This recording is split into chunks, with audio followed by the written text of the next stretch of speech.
Hi guys, welcome back to a new video. Today we take a look at all the key features from Apple's WWDC 2020 event, and we do a little dance. Don't dance. Stop it. Stop dancing.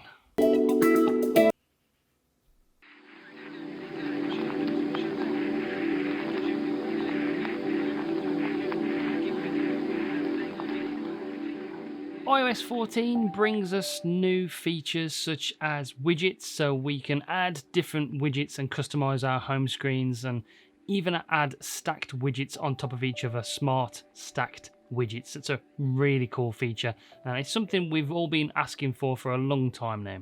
Siri gets an update. She's less intrusive than she was before and apparently 20 times smarter, so fingers crossed for that one. When you call up Siri, she only comes down on the bottom hand corner of the device or your iPhone as like a little graphic rather than taking up the whole screen.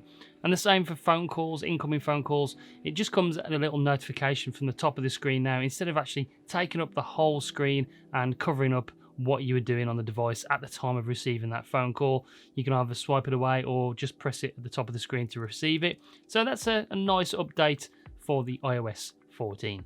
Messages has had a little bit of an update with inline replies, pinned messages for your most used contacts and conversations, and mentions also in messages as well.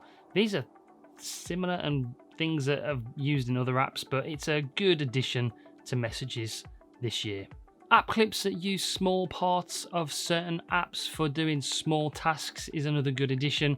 Again, a little bit like Android's smart apps, but it is going to come in very useful. You don't have to download full apps and take the time to do that. You can scan certain barcodes at certain destinations and it'll pop up with an app clip, so you can buy coffee or rent a scooter, something that's going to make things, certain things especially, a little bit faster in real life. So it's a nice addition.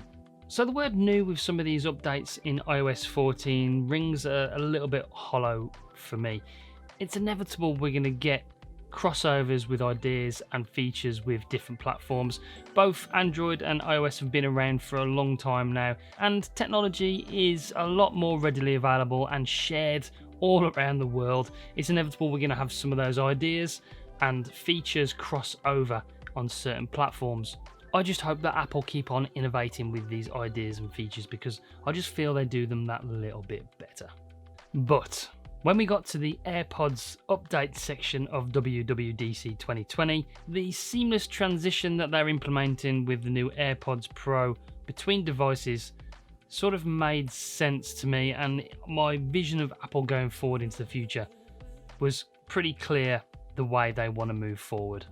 You see, the new update with the AirPods Pro in this upcoming iOS 14 allows you to switch between devices seamlessly with the AirPods. So for instance, if you're watching Netflix on the iPad and you get a phone call on your iPhone, you pick up the device and the AirPods will recognize the fact that you've just picked up your iPhone, you want to receive a call, and it will switch seamlessly to that device.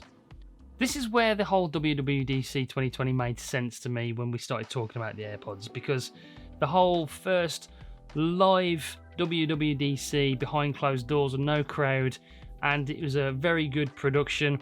The drone shots seamlessly transition to different parts of the Apple campus to show us different features from different devices, and that is sort of the ethos of Apple.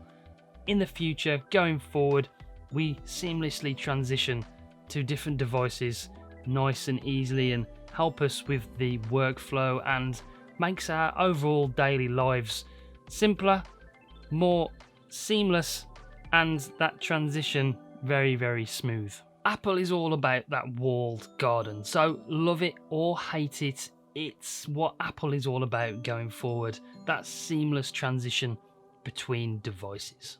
While we're talking about those seamless transitions and seamless device usage scenarios, Apple are of course moving to their own Apple silicon. They are ditching Intel, they are moving to their own CPU processors, much like the ones they use in the iPad Pro. And we all know how powerful the iPad Pro is compared to other even laptops in the same sort of price range. Far, far superior. They are very, very fast and powerful devices. So can you imagine the processing power that you're going to have in desktops in the very, very near future using Apple's own silicon devices. Not only is it going to make things faster and more seamless, the integrations between apps and developers are going to be able to make things a lot more smooth and a lot more integrated within the whole Apple garden walled thing. You know what I mean. It's all going to work very, very nicely, and the future of Apple is looking very bright indeed.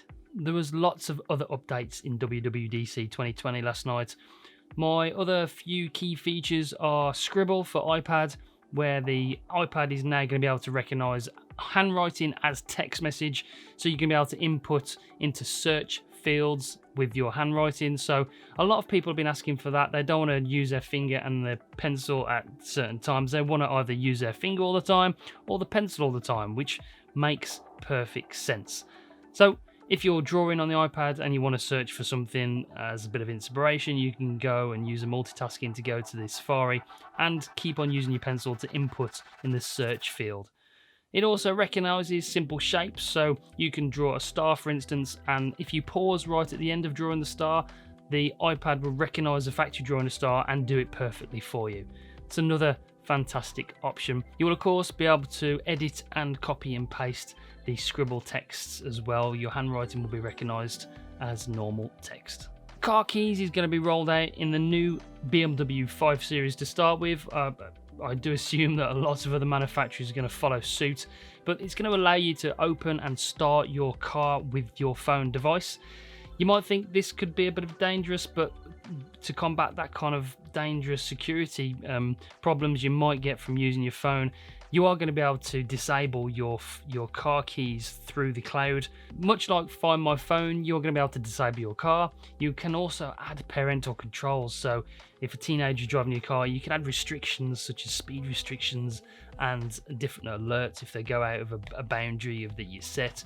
Also, you're going to be able to share profiles as well. So you can actually share access to your car via messages to another iOS device. The possibilities are endless, and it's a very, very cool feature indeed.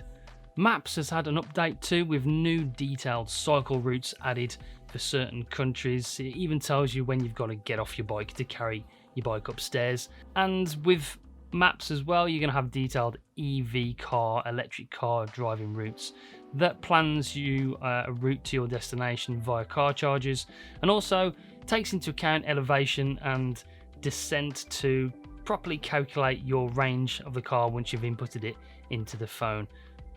So Maps is getting a lot better. This is something Google should actually implement, especially the cycle routes. A lot more people in the world, especially at the moment, using their bikes, and that is going to come in very, very handy indeed. So the future's bright, but is the future Apple? We'll have to wait and see. But in the meantime, thanks for watching. Take it easy. Make sure you do subscribe and press the bell so you don't miss any uploads. Until next time, take it easy, guys. Bye.